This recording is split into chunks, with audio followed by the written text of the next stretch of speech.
कांग्रेस अभय मिश्रा द्वारा सदन में पूछे गए सवाल से मंत्री नरेंद्र शिवाजी पटेल सदन के अंदर फूट फूट कर रोने लगे। दरअसल अभय मिश्रा के बेटे के खिलाफ फर्जी शिकायत दर्ज हुई थी, जिसके कारण पुलिस ने उनके बेटे को काफी प्रताड़ित किया था। लिहाजा इस मामले को मंत्री अभय मिश्रा ने सदन में सवाल लगाया, जिसके बाद मंत्री नरेंद्र शिवाजी पटेल सीएम की तरफ से सदन में जवाब देने के लिए उठे तो वे रोने लगे। दरअसल नरेंद्र शिवाजी पटेल को अपने बेटे का मामला याद आ गया था, जब पुलिस ने उनके बेटे की जमकर पिटाई की थी। जवाब देते हुए वो काफी भावुक हो गए। काफी हिम्मत के बाद नरेंद्र शिवाजी पटेल ने ऐसी घटनाओं को दुखद बताया और फिर कहा कि ऐसे पुलिसकर्मी पर निलंबन की कार्रवाई की जाएगी।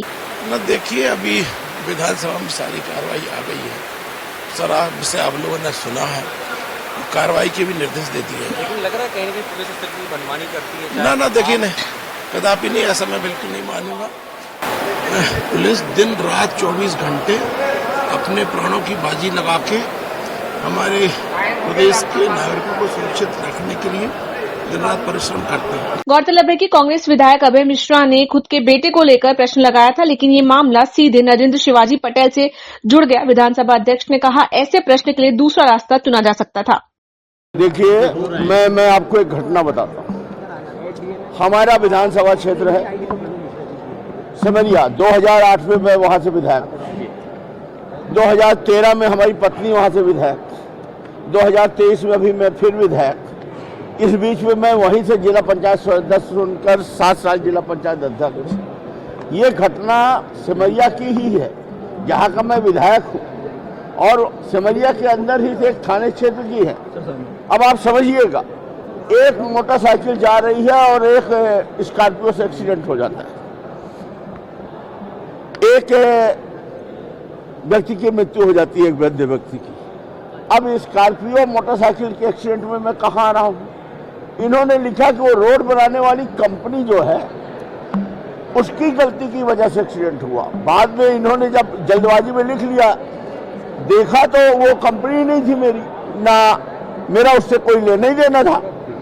तो इन्होंने अंतिम में देखिएगा एक लाइन जोड़ा है कि इस कंपनी में, जैसे हम कहते हैं नरेंद्र मोदी का पैसा लगा है, ऐसा लिख दिया कि इस कंपनी में अभय मिश्रा और उनके बेटे विभूति नयन मिश्रा डायरेक्टर, इसके पेटी कॉन्ट्रैक्टर, उनका पैसा लगा है। जांच हुई, कोई दूर दूर तक कोई लेने देना नहीं मिला।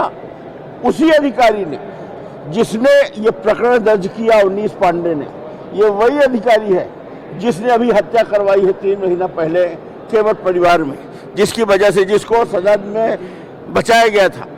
और ये करीबन 6 साल से वही सिमरिया में चौराटा सिमरिया माननीय मंत्री जी के संरक्षण में, हमारे उप मुख्यमंत्री जी के संरक्षण में उनका पाला हुआ शिष्य, और उनकी आंखों के इशारे पर कोई भी विरोधी हो तो उसको फंसाने का काम करता था। और इस तरह से कोई एक प्रकरण नहीं, उसके ऊपर 60-70 फर्जी मामले बनाने के प्रकरण, फर्जी केस बनाने का वो एक्सपर्ट थे।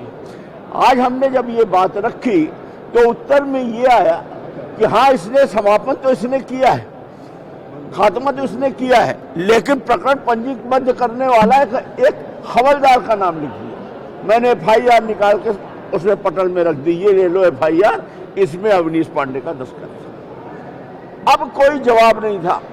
अब FIR करने वाला भी वही था, काटने वाला भी वही था।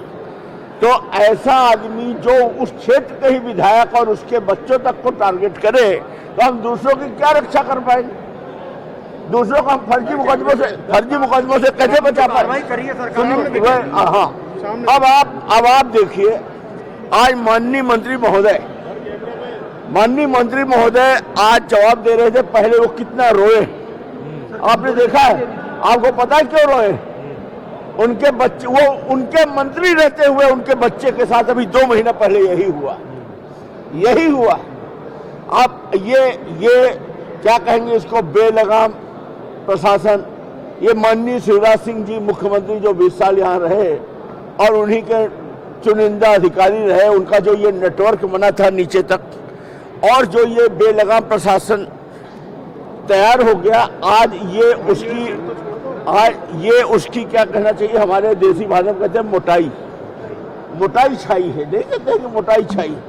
तो इसकी ये लड़ाई लड़ी गई। मैं माननीय मुख्यमंत्री जी को और अपने राज्य मंत्री जी को इस बात के लिए हृदय से आभार व्यक्त करता हूं।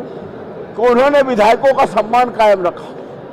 नहीं तो अगर ये नहीं होता, आप खुद सोचिए, मेरे बच्चे यहाँ रहते ही नहीं है, जो बाहर के पढ़े हैं, वो 2 बस से रीवा नहीं आते, डर के मारे कि वहाँ रीवा में कोई फंसा न जाए।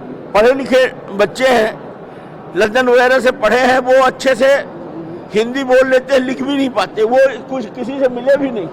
और अगर इस तरह की राजनीति होगी मध्य प्रदेश में, इससे घृणित उदाहरण क्या होगा। लेकिन मैं इस बात के लिए सरकार को धन्यवाद करूंगा कि उन्होंने एक विधायकों के सम्मान में और इस प्रदेश में डॉक्टर मोहन यादव की सरकार ने ये मैसेज दिया है कि जो तमाशा अभी 20 साल से चल रहा था, वो तमाशा में प्रतिबंध लगेगा। इतना मेरा धन्यवाद।